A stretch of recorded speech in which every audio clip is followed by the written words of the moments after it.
And we're live. This is Nick from P2W Fantasy. I'm here with Dave and Kevin, and we are going to do a quick week 2 recap and then dive into some week 3 discussion here.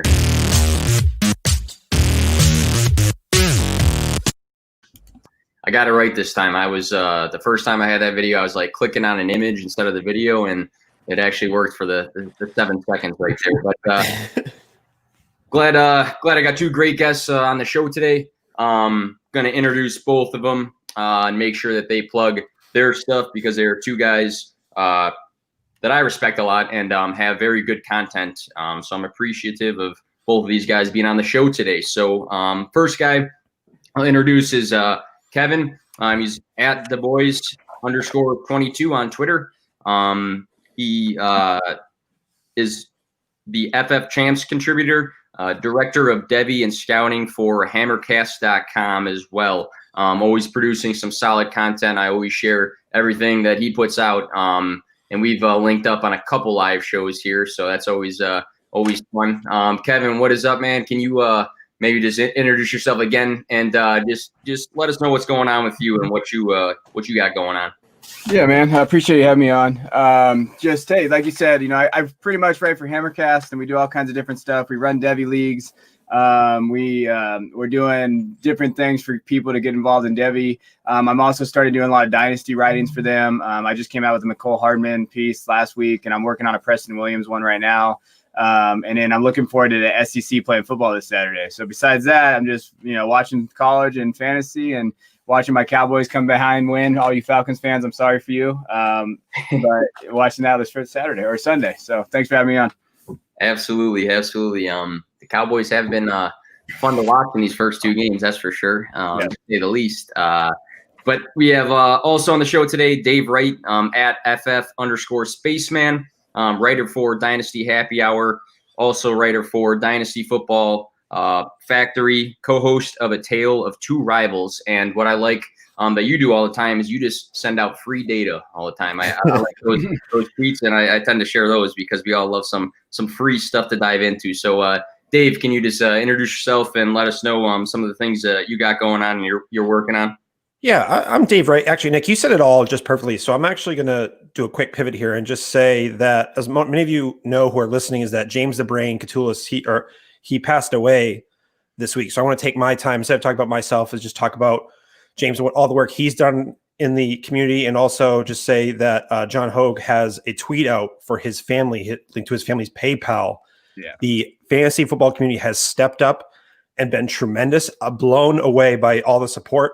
So if anyone can take a minute and check that out, definitely everything helps and it's just part of this community. So I want to take my time and just say shout out to James. And I know we're a huge community here. So that's just not to get down or anything because I want to bring the heat and spice continuing forward here. But yeah, so I just want to get that in there real quick.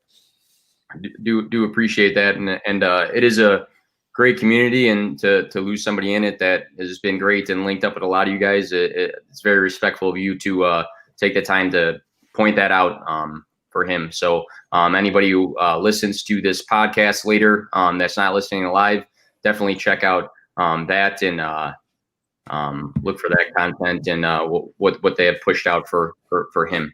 But thank you for saying that, Dave. I appreciate that. We'll dive into week 2, do a little bit of a recap here, and then we'll go right into week 3 as we got a full NFL schedule to come this week. To start, I'm just going to go off of what everybody's been talking about.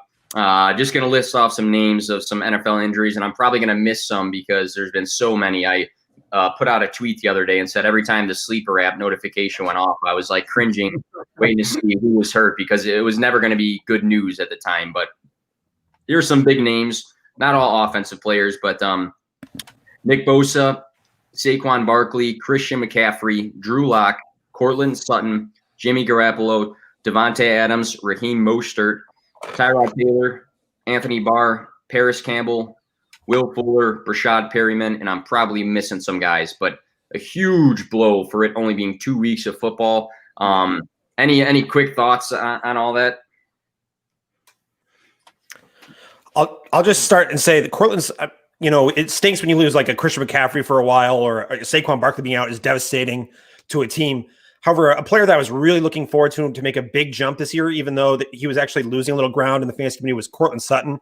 I thought he was a young alpha wide receiver who had a chance to really take over that offense in Denver and maybe match up with Drew Lock and see them grow together. So that was that was a dagger for Cortland Sutton to go down. Yeah. Yeah, I mean, I have Sutton everywhere, so I feel awful. And it also, for me, Paris Campbell, I really thought maybe this would be his year. I even got in an argument on Saturday with somebody over that, and now I look like a fool. But I'm glad he didn't get I'm glad it's not torn. So if he's only out 2 to 4 weeks, that was some good news because I thought he was done.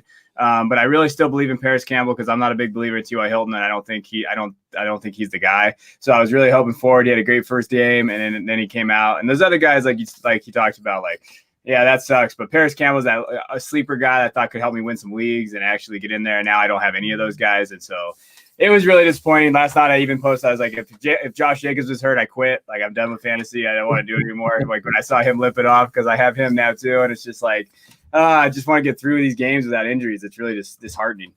And Hammerjacks here, lost CMC, Barkley, Mostert, and Akers. LOL, same roster. And I think that's all you can say at that time is LOL. Not at the injuries, of course, but just at the luck that some people have. I myself had 3 shares of Christian McCaffrey. Obviously, that's a major blow. But you go down the list of these guys, and no matter who they are, if it's that Christian McCaffrey level, Saquon Barkley level, or a guy like you guys are saying, Paris Campbell, even like a Brashad Perryman, who's not someone maybe you plug into your rosters every single week, but there's a ripple effect. And that's why this is going to be a huge waiver wire come tomorrow for a lot of leagues. I'd say depending on your league, it wouldn't be a bad thing. Maybe not to spend all your fab, but maybe to be a little bit aggressive because there's a lot of people affected by these injuries. So tough week 2. Just knocking on wood right here, hoping that week 3 we can get out of that flow of these guys just going down, and they're bad injuries too. I know there's some pointing of playing fields and things like that, but it's just outrageous. The thing with Saquon is that I think it felt like he nearly missed an injury the very play before, right? Yeah. And then I was like, because they thought he like hyperextended his elbow or something. And then the very next play, it was just you knew it was going to be a bad start when that happened right off the get go. Yeah, that was rough. Let's so I wrote down the top 5 performers of the week. I grabbed these, so the points are going to differentiate, but based on your league. I just went off of Fantasy Pros how PPR finishes went, but we'll look at top 5s and positions, and then I wrote down some guys that underperformed. So. Going straight for the QB here, we could be brief about these and just give our quick thoughts, but top 5 QBs in order. Kevin, Cowboys, Dak, 39.8 points. Cam Newton, 35.58. Josh Allen, I'm repping the jersey because he's helped me out big time in some leagues, 34.48. Russell Wilson, number 4, 34.42. And then Kyler Murray, 33.14. Looking at this list here, tell me if this is an overstatement or if it's something that maybe we can start buying into. Are guys like Josh Allen and Russell Wilson back-to-back huge weeks for them? Are these guys pushing for that upper tier of like top 3 quarterbacks for the year? I know it's only week 2, but what are your guys' thoughts about maybe them two right there? Yeah, so for me, I'm not on there with Josh Allen yet. I know that a lot of people are. I know, and he's great. I don't have any shares of it. I don't own him, but I love Russell Wilson. That's my guy. So I have Russell Wilson everywhere. The dude can just throw. And what the nice thing that I saw like before the season when they said they were going to unleash Wilson, I was like, we finally get to see them actually use him the right way, and they really have the last 2 games, and you saw that. I mean, and a lot of times with Wilson the last few years, he's the reason why Seattle's been any good. And now he's got Metcalf and Lockett, obviously, but he's really transformed, and I really love that guy. And I really think right now he's in that top 3 category probably. If you have him on your roster, you're feeling pretty good, especially with the way they're finally using him, right? Because it's all about usage, and they're not just running Carson into the ground. But Allen, I still need to wait on. I'm still waiting. I'm not comfortable yet doing it. I know I probably sound stupid, but for Allen, I just want to see him do it consistently. Wilson does. and I know my floor with Wilson most of the time. Yeah, probably you guys agree. Allen, he has these high ceiling. I just don't know where that floor is at. That's where I get worried about the most with Allen. Let Russ cook, Dave says. He's, right there. Dave, in the broadcast, any further comments about any of these five? The biggest takeaway I have is that the scoring from week 2, I think there was more than half the teams scored over 30 points. NFL teams scored over 30 points. Only 7 teams scored less than 20 points. Yeah. And that made it so 5 QBs scored over 30 fantasy points last week. That is a big week. And that just makes me pounds home the fact that people who thought Lamar Jackson and Patrick Mahomes were going to be separated on a week-to-week basis from the rest of the pack, it's tough to do when it comes a weekly game. Maybe at the end of the season you might see it, but when it's a weekly game, it gets tricky. And Josh Allen, the thing with him is what he's doing right now is pretty real. His periphery numbers, his a stat that I really like, Josh Hermsmeyer stat is CPOE, which is completion percentage over expected. It's basically the best tool we have to describe how a quarterback runs their offense and how their decision-making process. Mm-hmm. He was 11th there, and for him, that's huge. He has a 68.6 completion percentage. That's unbelievable. On a 10.9 ADOT for him is unbelievable. And I'm going to say the only caveat is his schedule in the first half of the season is very soft. Yep. He's a guy where I'm going to ride this early part of the season, and then I'm looking to trade him maybe a game or two before that, before people start looking further down the road, before his schedule tightens up. And just besides that, all the other like a lot of rushing upside with a lot of these people that we're talking about, which has been awesome for a nice floor. And just the accuracy of these top quarterbacks has been impressive. Absolutely. We have the team around Josh Allen couldn't be much better for him, to be honest. That's a good point. He's got more of a threat now with Diggs, who stepped up big time. There was some question marks with these guys. How is Josh Allen going to improve his accuracy? How is he going to link up with Stephon Diggs, Russell Wilson? Are they going to be the run-heavy offense that we think about them traditionally, and they're letting them throw the ball a lot? Kyler Murray, how is he going to step up in year 2 and link up with DeAndre Hopkins? And we saw 2 very good games out of both of them. So even Cam Newton too. I don't want to skip past him, but first game didn't throw the ball a ton. Second game, a bit more now, and it's nice to see, I guess, these guys in new situations step up, I guess. When we said Cam Newton's not going to be throwing 19 pass attempts every week, we weren't kidding apparently after how many attempts he had last week, over 40 attempts, I think. It was, he definitely was the big knock there. Going down the list, I wrote down a couple of guys with some bad weeks. Again, scoring differentiates per league, but Cousins, like in one of my leagues, was negative, but Fantasy Pros, I think, had 1.52 points. Daniel Jones, 8.74. Tom Brady, 9.68. Teddy Bridgewater, 10.68. And Haskins, 11.72. And just to step in real quick, my quick not diving in comments are with Haskins, with Rivera trading for Kyle Allen, I wonder if down the road he's going to plug his guy in, or if he's just going to ride Haskins on his second year. That's one quick comment. Another one for me is Daniel Jones. That offensive line looks like horrendous, and it seems like almost every single play or every other play he's getting touched. So I think that has a major impact on him, but also the performances have not been super, super great. So with some of these guys or any guys I missed, who are you guys concerned about moving forward? Well, for me, Daniel Jones is concerning to me just because, like you talked about, without Barkley, without that I don't know who they're going to have back there. And no matter who it is, but like you said, offensive line, he was someone I really bought into because I thought he was going to have a good year, but now it just looks like he's just not. And so I'm really concerned about him. Teddy Bridgewater, though, to talk more about him, because you already talked about Jones. Teddy Bridgewater is a guy that I wasn't really big on coming into this season. I argue with Adam Hutchinson from the Undroppables all the time about it because he's a big Teddy guy.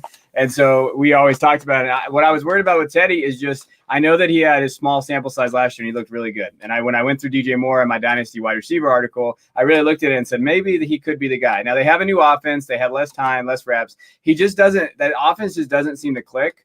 And he just doesn't look like he's not playing very well. And so without CMC now, Mike Davis is not going to help him there. That offensive line, again, doesn't look great. and he's getting a lot of those garbage throws and getting those stats for fantasy. But as a quarterback, honestly, quite honestly, that team could be in the running for Trevor Lawrence. You might not even, after this year, if you're playing Dynasty, you might not even have a Teddy Bridgewater. I don't know. I'm probably the most concerned with him. I have one share of him, but no one wants him either. I can't get anything for Teddy right now. So, I mean, it's just kind of one of those things where I'm really worried about him without CMC going forward. And going a little bit more on Daniel Jones here, we knew going in, especially in season long, that his early part of his season schedule was going to be rough. That was one of the reasons that we knew. So be cognizant of that when you're looking further down the season, when you're looking for streamers. And that's the part of the game when you're streaming QBs, is that you need to understand how the season, like how the matchups work, and just don't write Daniel Jones off because he's struggling early on. Okay, that's a good point too. And might be the case too, where you look in advance and say, hey, he's got a string of 3 games where I think he can really go off because of the competition. And it might be, where you can buy him low sort of thing. If you're really pushing in a deeper league for another quarterback, especially in those super flexes and deep dynasty leagues and things like that. Going forward here to the running backs, going down the list, Aaron Jones, number 1, 45.6, Kamara, 38.4, Fournette, 27.6, Chubb, 26.3, and then Christian McCaffrey, 24.8. Kareem Hunt, just as a quick note, was 6th on this list. So the Browns had 2 guys. We know that Christian McCaffrey is going to miss 4 to 6 weeks, but he's a freak athlete, so who knows if he's going to be back in 3. But that's up in the air. Saquon Barkley, obviously out for the season. These guys, I mean, that I just listed, do you see any of them as your personal clear-cut running back one if you had to guess today how the season would end? I mean, Alvin Kamara, little did we know his sorry in advance tweet was going to be tears for everyone going up against him in matchups because he has been dynamic. I think he's the RB1 in PPR, and Drew Brees' ADOT has been, I think it's a league low ADOT at 4.9 air yards per target. And Kamara's just going to get fed. I think 9 targets the other night. So Kamara is looking easily like he could be a top 3 RB going forward at this point. Yeah, and to me, I'm going to spend some time talking about Aaron Jones. That dude is just we over the offseason, and everybody talks about it. They're just saying, he's going to regress. He's going to regress. He's going to regress. And yeah, maybe he will, but if his regression looks like this, that dude's not going to regress very much. And so when you look at what he did against Detroit, he had 9 yards of carry, 168 yards, 2 touchdowns. He got 8 targets, receptions, 68 yards and a touchdown. Like when you look at that and you look at the idea that Adams could be out, I don't know, it's a kind of lingering injury. They might just feed Jones. He might actually be the running back that you want to own right now. And he was cheap, like in terms of ADP. In one draft we did a startup, he went in the 4th round, guys. I'm not lying about that.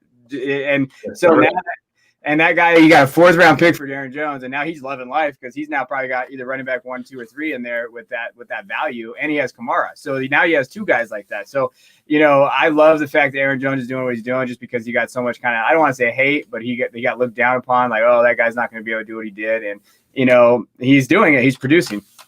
Even when the Packers make the wrong decision and draft AJ Dillon in the 2nd round, and then they draft the QB in round 1, it doesn't matter. Aaron Jones just goes, I'll put this team on my back and I'll just dominate. It doesn't matter. I'm learning a lot here, guys. Loving this so much. Appreciate that, Dave. Yeah, I like Aaron Jones right now because we thought there was going to be this huge touchdown regression, and he does nothing but score, and he's catching the ball a lot too, which we thought maybe some other guys would be involved in that aspect of the game. But until he slows down, I'm kind of on his train, which is very hard for me to say as a Chicago Bears fan. But Aaron Jones looks like that dude right now. We got one quick trade question. Maybe we can knock this out quick here, guys. Got offered Dak, N'Keal Harry for a Kenyon Drake. My QB is Wentz, and my receivers are Adams and Gallup. Would you take that trade?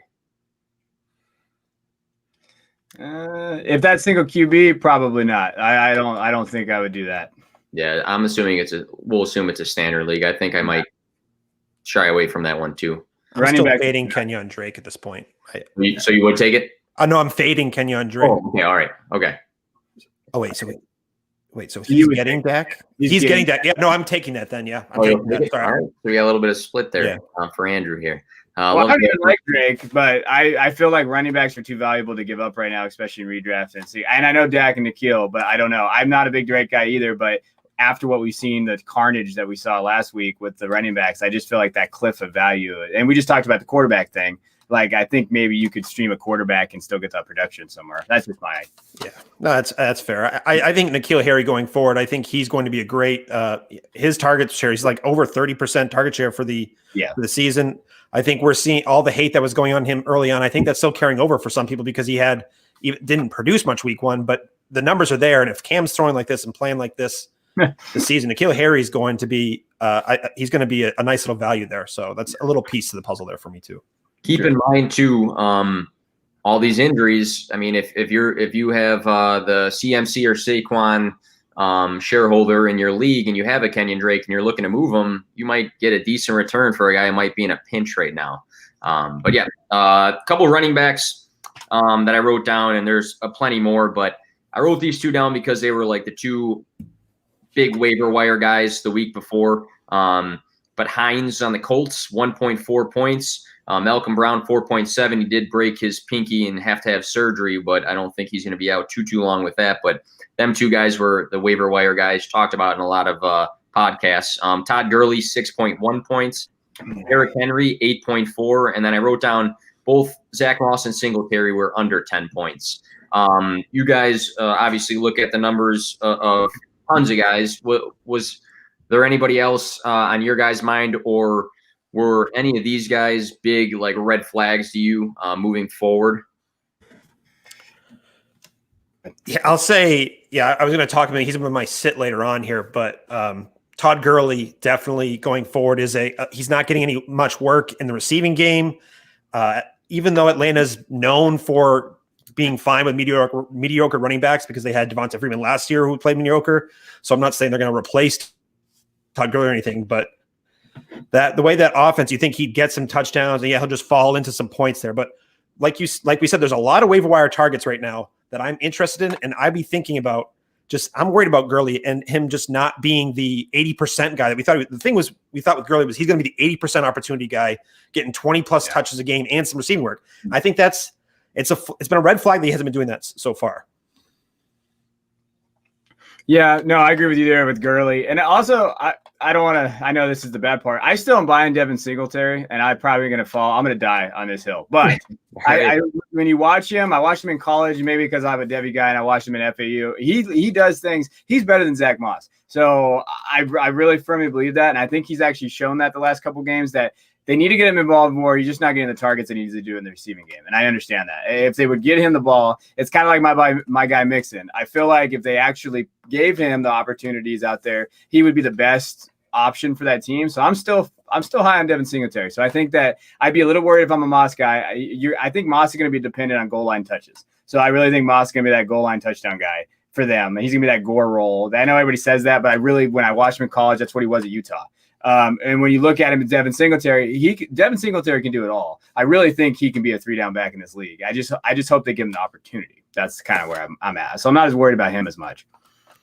Kevin, would you agree that that neither one of them has really separated themselves like a lot of people thought they would going forward through 2 weeks? That was my biggest thing. I thought people who were on Singletary, they thought that he would separate himself, and then on the other hand, Zach Moss people really thought that this was. He was a great value and that he was going to really take off with this because he could do it all too, that people would argue, but neither one has really separated. No. And when you watch it, they had literally the same game, right? So like when you're watching them, they literally the same guy. When I watched the film and the tape on Singletary, and if you watch that first game, I don't know if you saw the first game, there was a lot of times that he was open in the flats and stuff, but Allen's not looking for him. He's just looking down the field right now. So what I thought when he was going to play was like, oh, well, Allen's going to dump it off, look for Singletary, do those. He'll get those PPR points. And he hasn't done that yet. I don't know if he's going to continue to do that. I don't know if Allen's just decided, hey, I'm just going to be that guy and just throw for 400 yards, 350 yards every game. And if he does continue to do that, then yeah, there's going to be a problem for Singletary because I thought he would be able to push it in the passing game. But if you have those guys, like I have Singletary, it's a headache because you don't know, they haven't done enough like you're talking about. Like I hope he does. It's just the targets. In Josh Allen's first 2 career 300-yard passing games, because that's what weeks 1 and 2 was his first ever career 300-yard passing games. Mm-hmm. Like over 40 attempts, I believe. and Singletary or Moss didn't demand a lot of targets. So that's troubling, because what those rushing QBs, we see that all the time, how they, instead of dumping it off, they'd rather take off. The same thing. That was the kind of the concern with Dobbins, with Lamar Miller. Yeah. And historically, that's just, they don't dump it off to running backs as much. So that's the only problem. That is Josh Allen essentially the red zone or the goal line back at this point too. Yeah. No, I agree. And I would just say Moss had 0 targets last game. So we went from him having 4 to 0. And I know it's a small number, but Singletary had 3. And he had 7 that first game too. So I know people are talking about Moss being the target guy and the reception guy. You're wrong. It's Singletary. I hate to break it to you. Yeah. Not to rain your parade. My biggest feeling was like, man, I thought someone would have separated themselves by now, especially against the schedule. Yeah. No, you're right. That's true. Quick question, Monocle Dynasty. We'll just get into this one here quick. Did regression finally hit Lamar and Andrews, or just a 1-week fluke? I will say, I know I don't have the numbers in front of me, but week 1 they exploded. Week 2, I think Andrews had a very, very bad week.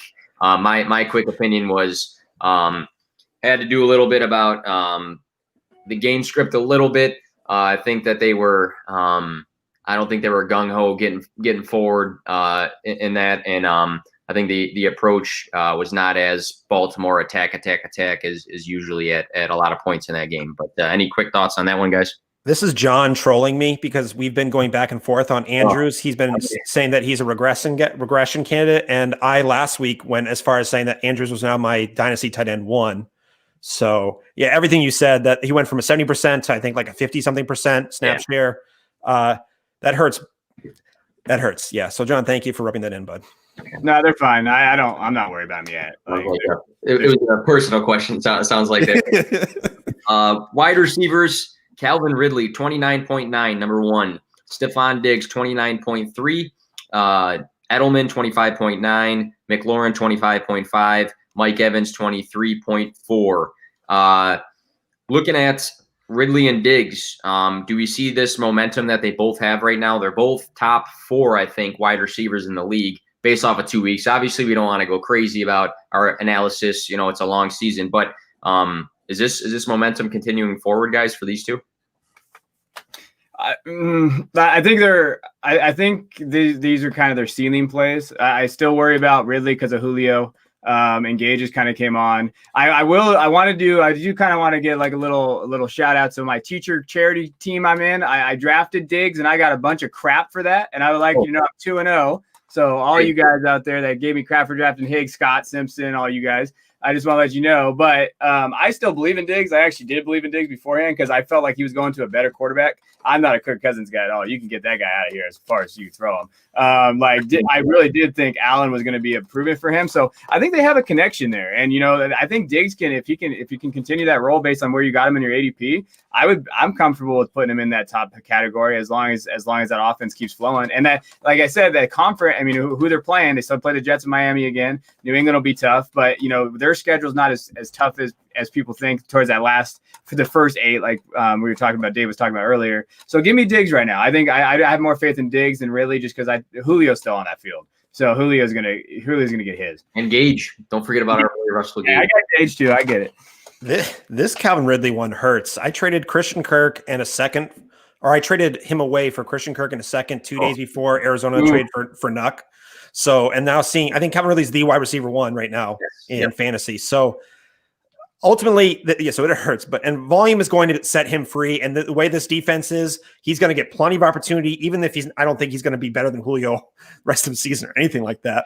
But I think he's for sure a locked in top 18 wide receiver going forward for sure. I think he's top 15 most likely, and he has definitely very solid upside of being a top 12 wide receiver. Now he's been pretty lucky with the TDs and stuff, so we got to be cognizant of that. But this opportunity he's getting is nothing to sneeze at all. And Diggs, volume check, target share check, and then air yards check. He's killing it in Whopper, which it's a stat that I love. Weighted opportunity score.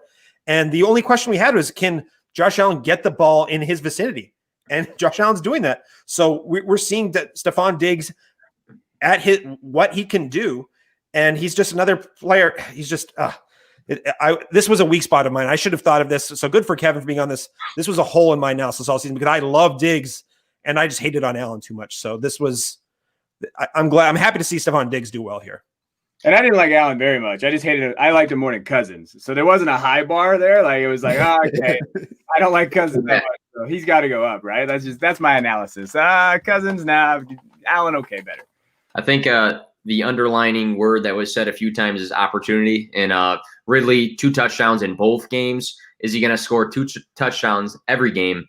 Probably not. Is the opportunity to score touchdowns there, though? Absolutely, on a weekly basis, especially with the way that offense operates. Going into the some guys that were not so good, and again, there's so many wide receivers in the league. I just wrote down a couple. T.Y. Hilton, 5.8 points. A.J. Green, 5.9. Thielen, 6.1. Chicago Bears Robinson, 6.3. And then Devonta Adams, 6.6. He might have been banged up a little bit there. I must have had a common NFC North mentality writing some of these down. But either these guys or any guys, any red flags, or are these just bad weeks? You just read off my starting 5 wide receivers in my dynasty, my home dynasty league. It was your league sent it to me in a I don't know. But yes, I mean Robinson. It's troubling that he's been Trubisky's been this inaccurate with him. Allison Robinson's risen above that going forward, but it's troublesome to see him do that. But I still have confidence with him going forward. And same thing with Thielen. I'll talk about AJ Green a little bit later here, but I'm optimistic with everyone still here. That with wide receivers, their scoring fluctuates a lot more than other positions. Like QB, still fluctuates a lot, but running back's a little bit more steady than wide receivers. So you got to ride the waves a bit more with wide receiver. I agree. Yeah, I'll keep it kind of short. I'm not a big T.Y. Hilton guy. I'm going to talk about him later. I don't think he's been good for 2 years now. I mean, and always for me, he has so many drops. Like it just the drop. Like he had that drop for a touchdown. I think it was in the first game against Jacksonville.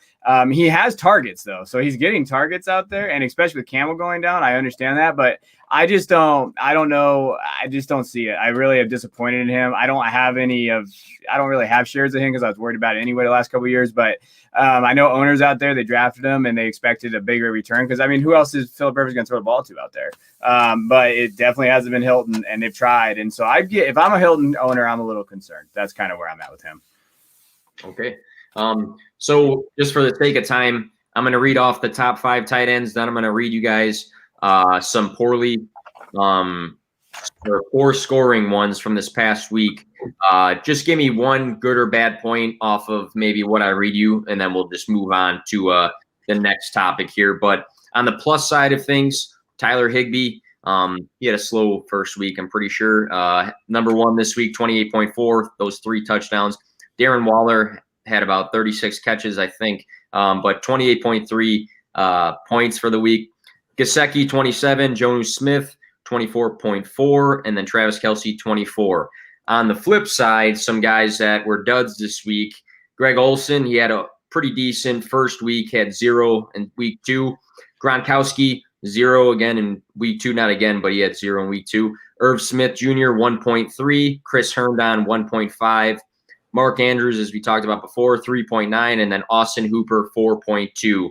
Give me 1 point, positive or negative, that you can take away from any of these names listed. Tyler Higbee, I think there was a big brouhaha with Scott Barrett at one point towards in August.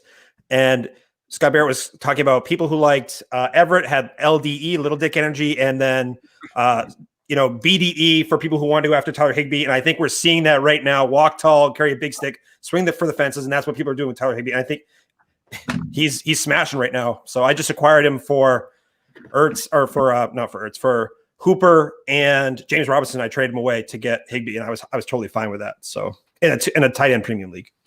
So yeah, I'm all about Higbee right now.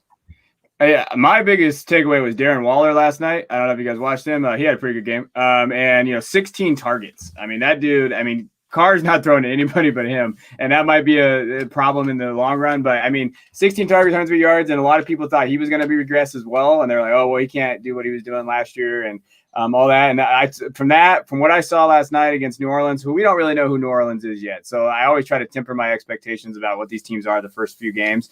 But 16 targets is nothing to sneeze at. And if you have Waller right now, you're probably pretty happy because you didn't either sell him, and you had. I mean, you got me 34 points, I think, in a tight end premium league, or no, a non-tight end premium league last night. And like, so for me, I'm really happy with Waller. And then Janu Smith, okay, give me my guy. Like, I've been on him all offseason. I've been buying him everywhere, so I was super happy about yesterday. Real quick, here's regarding Smith. I'm a little worried about the volume of Jonu. Am I wrong? And then Dave says, when A.J. Brown comes back, Corey Davis and run heavy team, is there enough volume for him as well? Any quick notes on that, guys?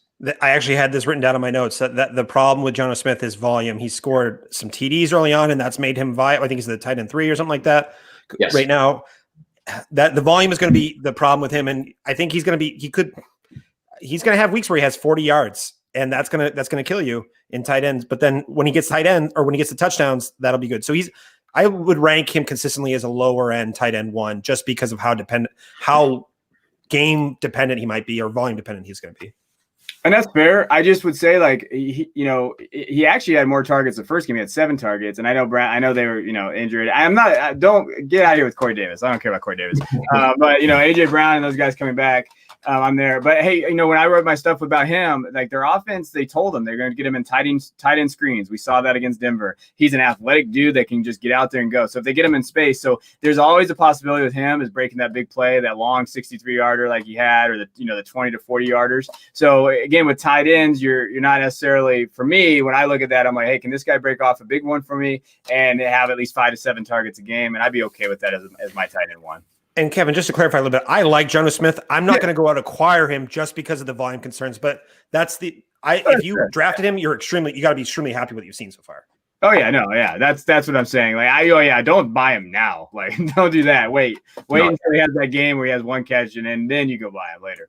Yeah, 8 for 12 over 2 games. 8 for 12, as in 8 catches on 12 targets, 120 yards though, and 3 touchdowns. So that's what he's got going on for him so far. All right, next segment, jumping in, not to speed through things, but easy to talk, and time's ticking faster than we want it, just because we're talking about some good stuff here, guys.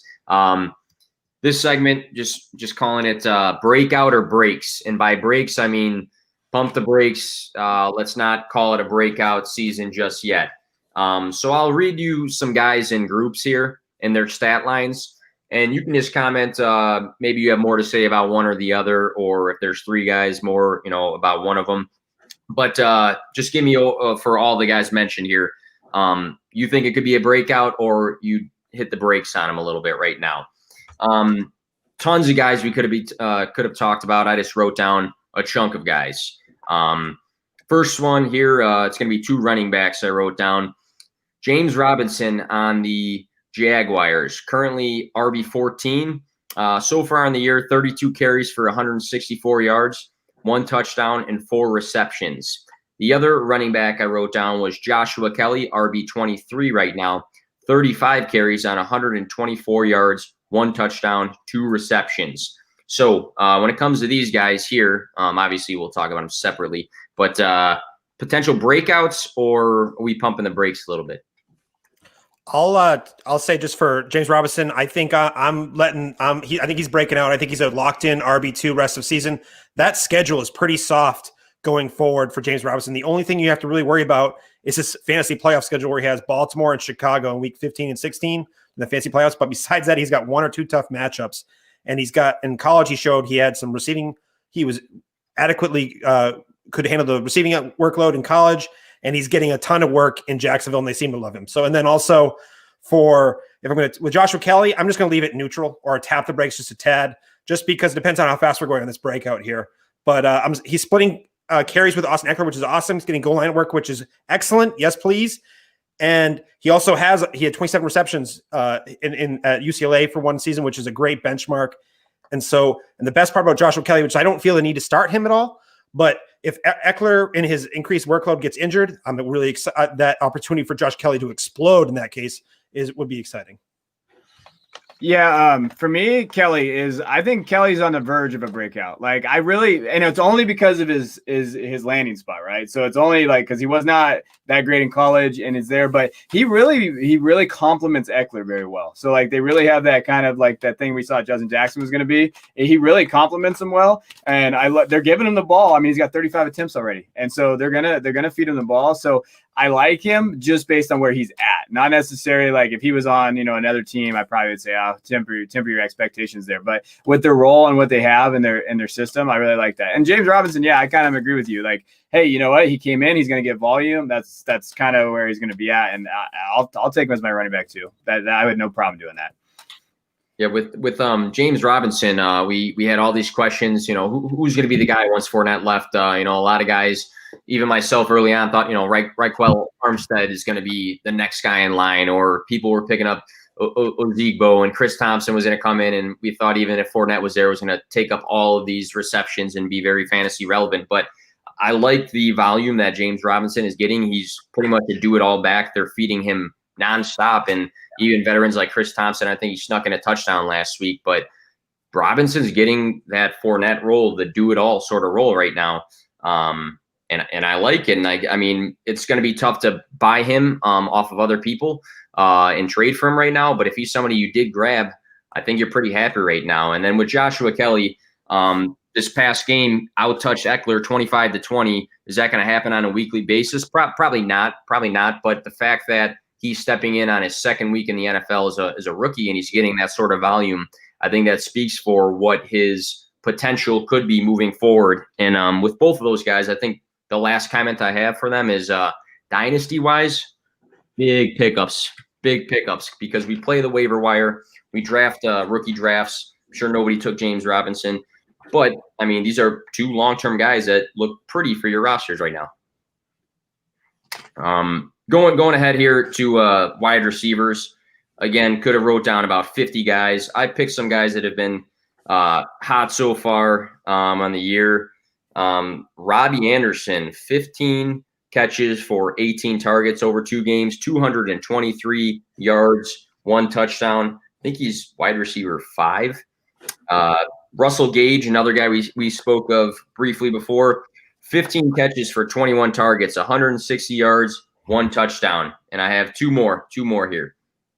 Deontay Johnson, 14 catches for 23 targets, 149 yards, 1 touchdown. The last guy, Keelan Cole, 11 catches for 12 targets, very efficient there, 105 yards and 2 touchdowns. So all of these guys are all top 20 guys. They're all inside the top 20 as we stand right now. Again, we don't want to go crazy over 2 weeks, but maybe give me your brief thoughts on those guys. And if you guys want me to read them off again, I can. But again, Robbie Anderson, Russell Gage, Deontay Johnson, and Keelan Cole.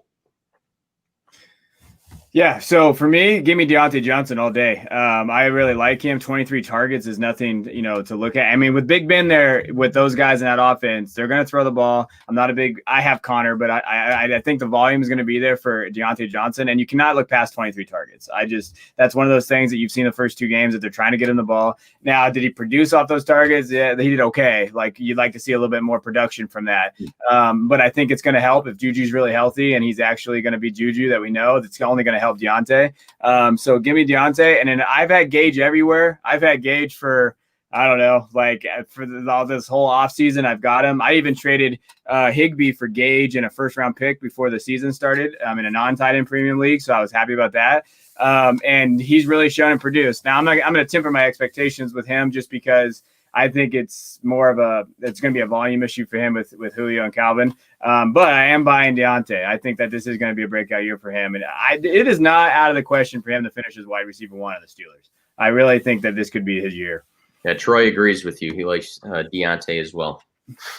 I see. That's funny. I read that as a DJ Moore tweet, but yes, but no. I was like, wait, how do you? Oh, okay, yeah, Deontay. That's what we're talking about. DJ Chark, DJ Moore, Deontay Johnson. All right. So Russell Gage, I'm going to hit the brakes with him. I don't see him as a top 24 wide receiver rest of the season, but you've got to be happy at your level of investment because he's definitely returning on that.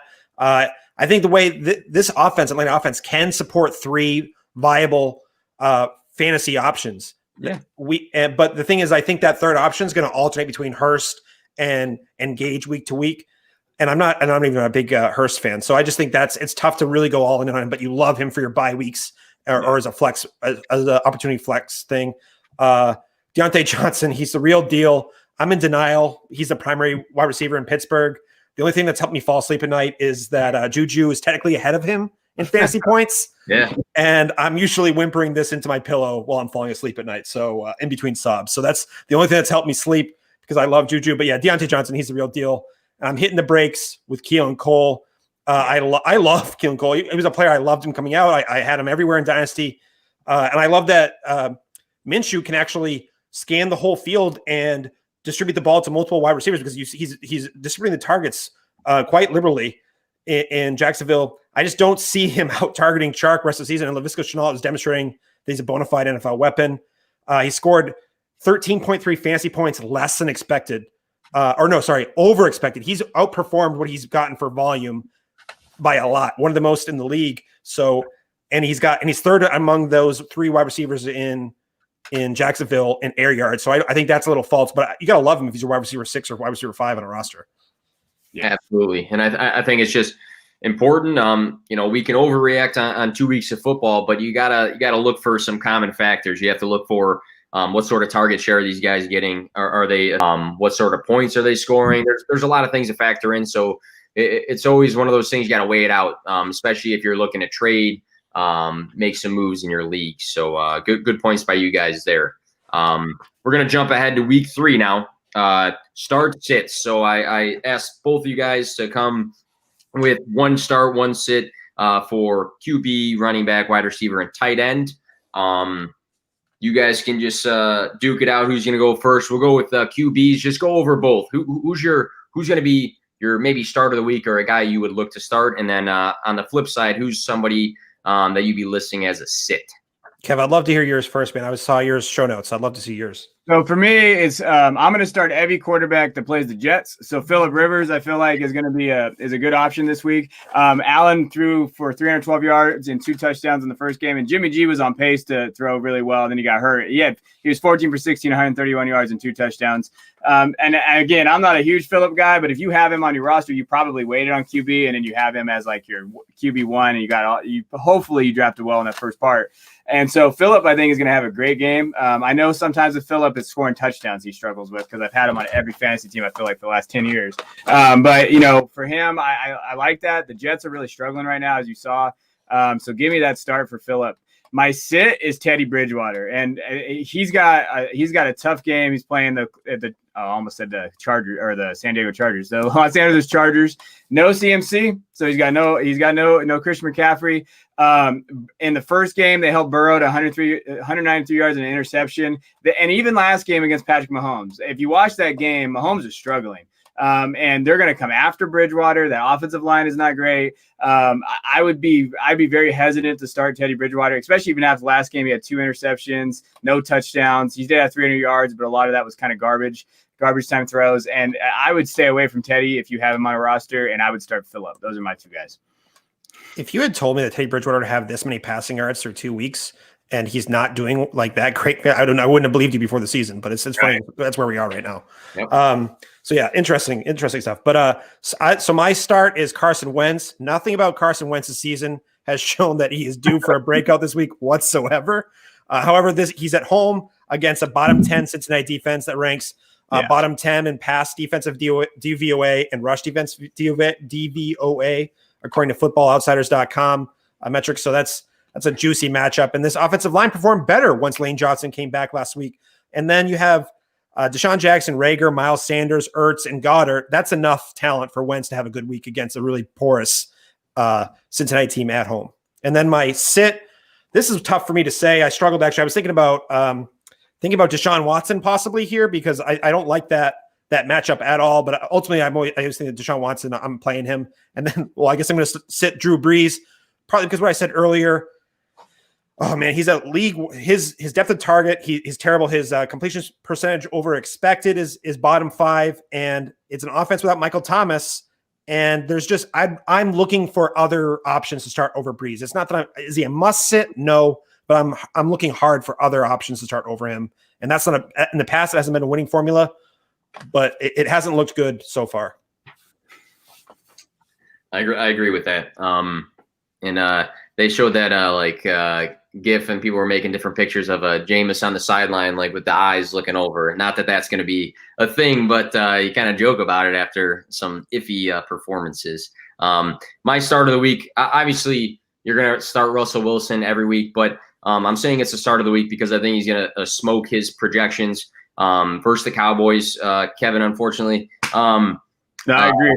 Yeah, Cowboys gave up 39 points against Atlanta, 20 against the Rams. Wilson, 322 yards the first week, then 288 yards. He is definitely unleashed. 9 total touchdowns. What I love about him right now is first week, 88.6 completion percentage. Then the second week, 75% completion percentage. And he breaks off a few carries now and then.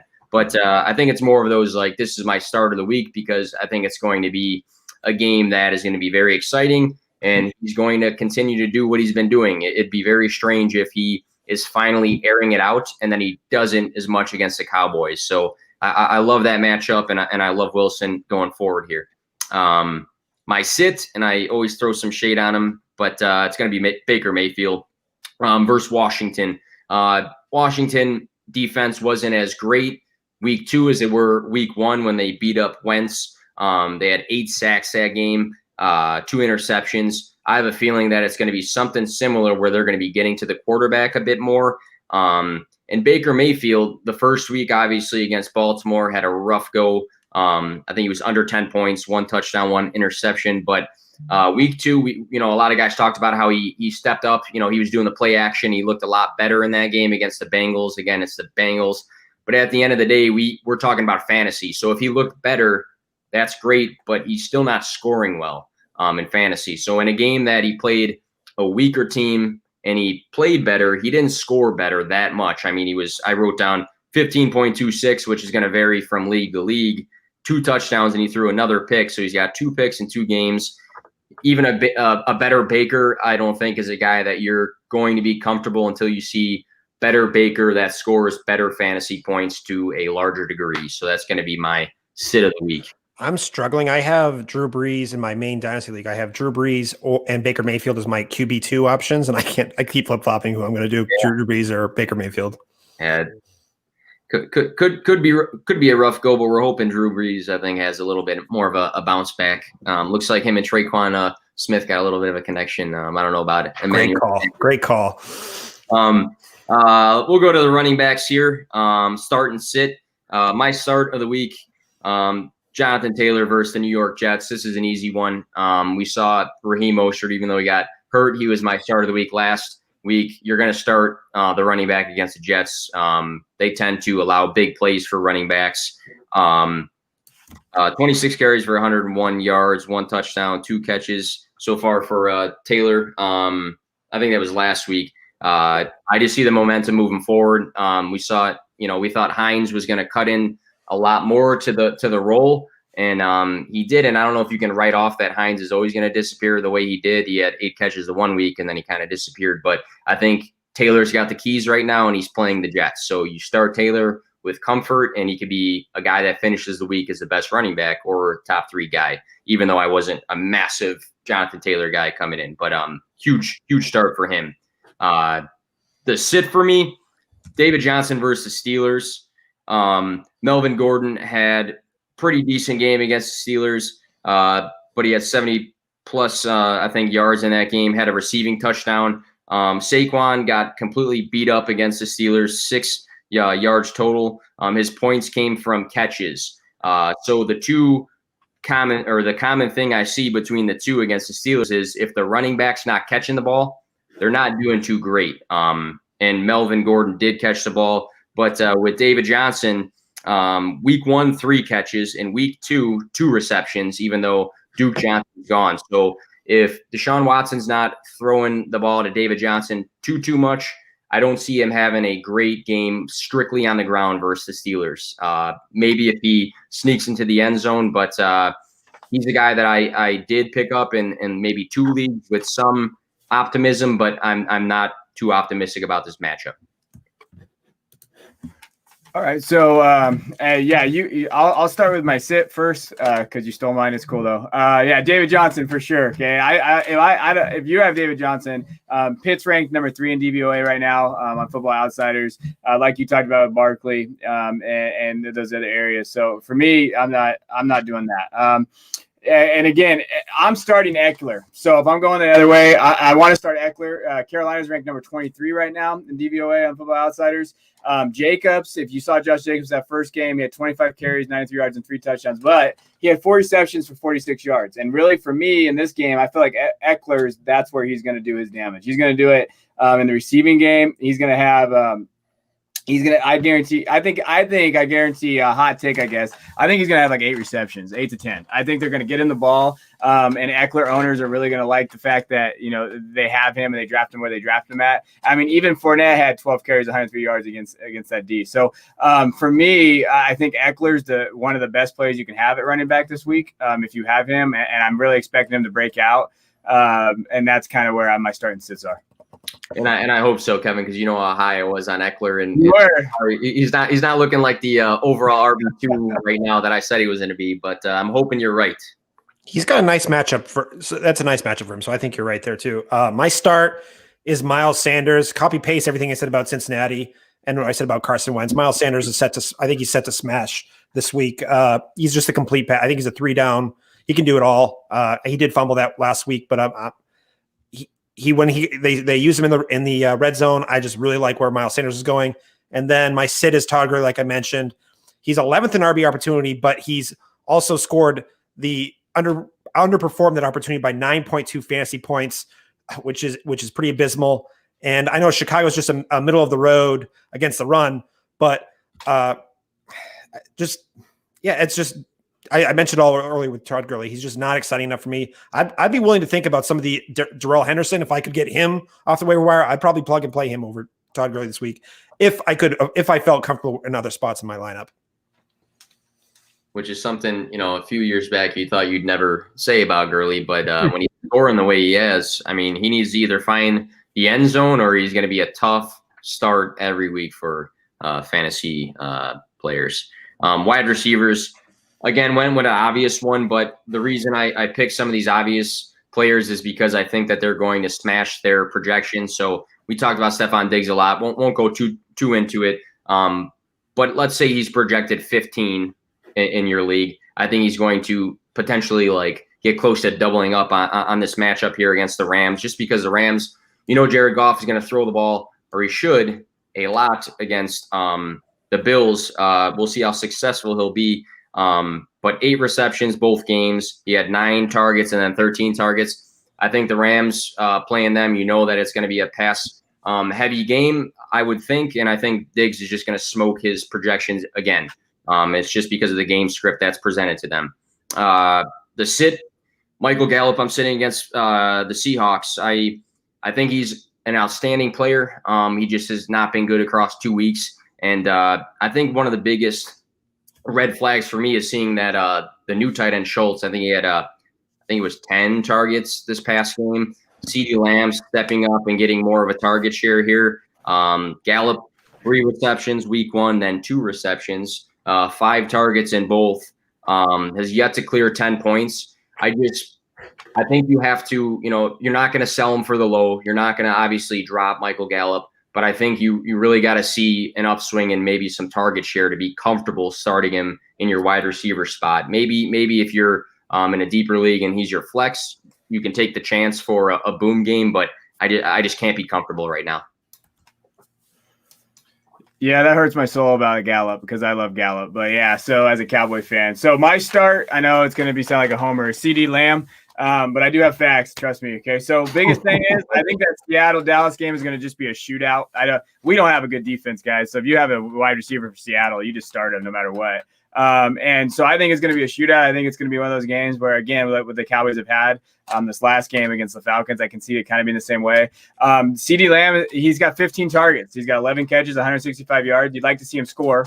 That would be great if he can get in the touchdown. But I think he benefits from those other weapons on the field. And I really think he benefits from Cooper and Gallup being out there with Zeke and even Dalton Schultz now. And so he sees a lot of one-on-one coverage, and he sees a lot of those nickel cornerbacks. And I think CeeDee Lamb is too good for them. And he was my wide receiver 1. He's going to be my wide receiver 1. He was before he was on the Dallas Cowboys. So don't try to think I'm a homer. He was my guy. And I really feel like this week he's going to continue on his mold. So if you want someone to get that 7 to 10 target range, and someone that can, get yards after the catch for you, I think that's the guy. I think CD's your guy. My sit is Emmanuel Sanders. You did nothing for me yesterday, I'd like you to know. And I'm just concerned. I'm just really concerned. He's not a wide receiver one. So with Michael Thomas out, he can't create separation. He's not able to get off their number one corner. He disappeared last night. I actually thought he got hurt. And then when I found out he wasn't hurt, I was just shocked because he didn't do anything. He had 3 targets, 1 catch, 18 yards. He's playing Green Bay. Green Bay has been pretty tough these first 2 games. I just don't know if they didn't really even look his way. So I don't know if he wasn't even in the script. Like, it just looked like they kind of went away from him and said, all right, Kamara, let's get on your back and let's do this. So I'm sitting Emmanuel until he can show me, or at least until Michael Thomas comes back. Because then I think he'll be fine. But I don't see him being that wide receiver one. And we always think about, he's going to get all these targets. He only had 3 yesterday against a team that I don't think is very good. The Raiders defense was they usually struggle, and their corner secondary had a lot of question marks coming into this year. So give me away from Emmanuel Sanders this week. So this is pretty on brand for me at this point. Start AJ Green, Darius Slay. Who have you met the GOAT in AJ Green? Mm-hmm. I'm not worried about Darius Slay. AJ Green gets called for a ticky-tack OPI in week 1 that stops him from having a glorious comeback from the 18 months off. They will call it vacation. I don't believe in injuries, so it was 18-month vacation. And then Burrow missed him wide open for another TD on top of that. And then week 2, tons of opportunity, and Burrow missed him on several. AJ Green missed 1 or 2 that he should have had, but then there was 2. I swear there was 2 defensive pass interference calls in the end zone that were not called. They were grabbing his arm in one. Another one that he chopped his arm before the ball got there. I was on full tilt at the time, and AJ Green, tied for 4th in the league in targets, 1st in league in air yards by 50 more than the next closest wide receiver, and he's 5th in air yards market share. I was all over AJ Green before the season started. And this is my Tony Montana moment. The walls are closing on me. There's the federales are all around me, and I'm just saying, you want to play rough? Okay, say hello to my little friend. I'm going AJ Green. I'm starting this week. I have some decent options in a couple other leagues. I don't care. Right. AJ Green. I'm believing in these numbers. Believe it.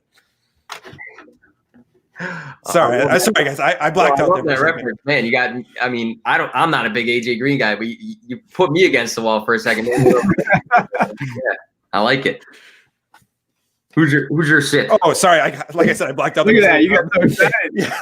So this is actually I struggled with this. Yeah, a mic drop, and he's like, "That's it." Yeah, that's see you guys. I was trying not to swear very hard there, but no. So yeah, my sit Terry McLaurin.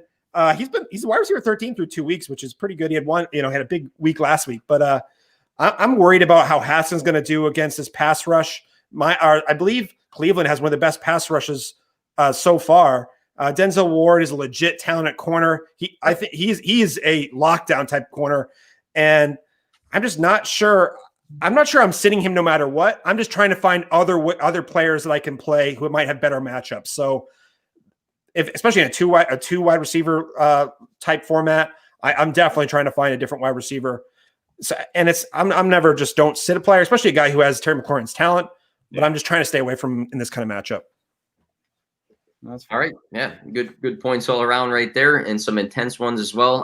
Go quickly to the last one for tight ends, and then we'll probably end up wrapping it up just because we're past the hour mark. But my start of the week is Logan Thomas versus the Browns. This past week, Sample, tight end for the Bengals, had 7 catches on 9 targets. And then Uzoma, before he was injured, had 4 catches on 6 targets for a touchdown. So the tight end saw a lot of freedom and space on the field, and they were successful getting the tight end the ball. So I think with Logan Thomas, he had 8 targets this first week, 9 targets the second week.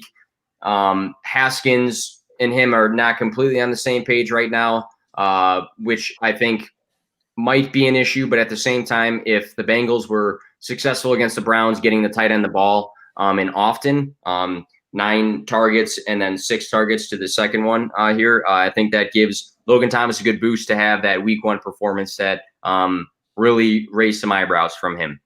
And the sit of the week, very, very obvious. But the reason I say this is because there's a large diversity of people that listen to the podcast, people that are diehard fantasy players, and there's guys that listen that only play in 1 or 2 leagues and don't pay a ton of attention. But you have to start continuously sitting Gronk for me. The past week he had a dud. He had 1 target, 0 points. The week before, week 1, he had 3 targets and 2 catches for 11 yards. OJ Howard is out targeting him right now. Does that continue throughout the year?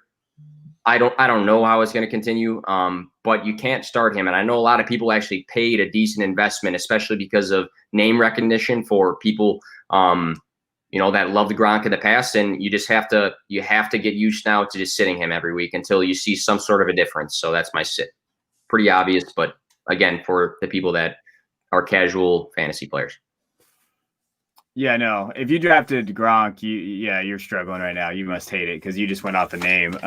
So for my starts, I put down Drew Sample, my guy, my waiver wire pickup, because I lost all my tight ends, it feels like, in every league. But I still think the target's going to be there, and I think Burrow, he had 9 targets in game 2, and I think he could have had more. I know Burrow threw the ball like 60-something times, so I understand that. I understand there's going to be a little bit of regression there, but I still think he's the option, and he's a good option to own. And Burrow likes going to his tight ends. He even did that at LSU when I watched him a lot. I mean, he made Thaddeus Moss look good, right? So he does go to these guys, he does look for him. And so for me, just a quick start. If you have to, if you're in a pinch, hey, who do I get out here? I would rather go for Drew Sample. On my sit, it's the guy Chris Herndon. I know some people like him and they thought he was going to be the guy last week. But guys, he's in the worst offense I've ever seen. Adam Gase is terrible. Please fire him because I love Darnold. And he's playing in Indianapolis. In Indianapolis last week, they shut down both those tight ends. Irv Smith had 1 catch, 3 yards, and Rudolph had no catch, I believe, and he had 1 target. So they completely took out, and that defense is really good. I love Indianapolis defense. I just don't see Herndon having a huge game, especially with what we saw last week. And then there was a good stat that I saw somebody was talking about that, I think it was 35% of the time when they were down 21, they still had Herndon blocking. So they actually didn't even have him out catching going on routes, passes, and in the passing game. So he was non-existent there. They were still giving Frank Gore the ball 20 times when they're down 21 points. So for me, I just stay away from that Jets offense, to be honest. To me, that's just a sit. On my show, Tale of Two Rivals, we've coined Adam Gase. He's the fantasy succubus. He just sucks all the talent out of all of every potential player. And then once they leave, it's like a weight is lifted. So Robbie Anderson, 200-yard games. Come on here. So my start is Hunter Henry at tight end. He got a lot of shade, especially people were trying to stay away from these mid-round tight ends. He was like the 10th tight end off the board in 2 different drafts I did late in early September. So I was really surprised that he's going up against Carolina's 25th ranked pass defense, according to Football Outsiders DVOA numbers. And he's a tight end 11 right now in PPR. And he's the only tight end 1 without a TD. So he's doing this on volume. He doesn't have any. So, they say the targets predict volume, targets, predictive of other successful things. So that, that makes you think that there's some better things in the future for him. And the biggest thing with him has always been injuries. So right now he's healthy, and that's the positive part. So I really think he's a sneaky play at points this year. I'm not sneaky, but he's a name that I'm definitely hitting the start button on. And then my sit, I actually struggled for this one. So Jordan Akins, he's been a tight end that I actually kind of liked heading into the season. He didn't have a lot of buzz. He at a Houston camp, there were some rumblings from the beat writers, but he's a tight end 13 through 2 weeks. And I just don't want a tight end going up against Pitt. That defense, I think they can really handle the tight ends well. I'm worried about Deshaun Watson. I'm more worried about that whole team, especially that offensive line, that he's going to be able to get it to Akins. So, yeah. Especially after just shutting down week 1, Evan Ingram had a dud of a game too, and he just got beat up that game. So, good points all around there. Kevin, you're throwing out the names Irv Smith and Chris Herndon, guys I was very, very high on, and not doing so hot right now. But tight ends are a carousel sometimes. Hunter Henry, like you said, Dave, is a guy I've been very high on for a while just because they feed him the ball like crazy, and you just need him healthy, like you said. And I hope he is for the year. Probably had a little bit more we could talk about tonight, but just because we're past the hour mark now, figure we wrap it up. But thank you both very much for coming out to the show. I feel like the three of us probably could have BS and talking football for another hour or two, but our families would probably beat us up or something like that. So we'll go Kevin and then Dave, but just plug your Twitter again and let us know where we can find you, just because we'll have listeners who cannot see the screen here. Oh, yeah, sure. So, yeah, you can find me at @DuBois_22. And you can find my stuff at hammercast.com. I have college football weekly updates, reviews, my favorite bets, and I do a lot of dynasty football stuff on there as well. So if you're looking for any kind of fantasy insight and stuff like that, especially Debbie, then you can go there and look for it. And you can find me at FF_Spaceman on Twitter, writer for dynastyhappyhour.com. Check out my weekly spreadsheet that I'm putting out. I'm trying to put it out before snap share updates on Pro Football Reference and a lot of the major sites. I'm getting out the air yards out before a lot of other people. So check that out. It's on my Twitter. It's just I'm posting weekly numbers with a lot of advanced metrics to help everyone out for the week ahead. And also, and check out check out John Hogue's tweet for James the Brain, because we're a community. That's the best part about this, is that I get to come on to podcasts and streams with you guys and meet you. I had a really good fun time tonight, guys, and it was the first time I really Nick, I've talked to you a little bit, but Kevin, this is the first time we've talked face to face, so this is good, man. And this was a little bit more organized. I think the first time we talked, it was like it was like 11 o'clock at night. Yeah, I had a little too many at that time, but this was good. Very good info from both of these guys. Anybody who listens and follows P2W Fantasy, please follow both of these guys. Great content all the time. Stuff that I push out as much as I can when I see it. But yeah, this will go on iTunes and Spotify, all those good things, probably tomorrow, and then we'll market it on Thursday so you can catch it there for your commutes. But yeah, just gonna wrap it up there. Thanks again, guys, and everybody who listened to us. Hopefully you got some good info, and have a good night.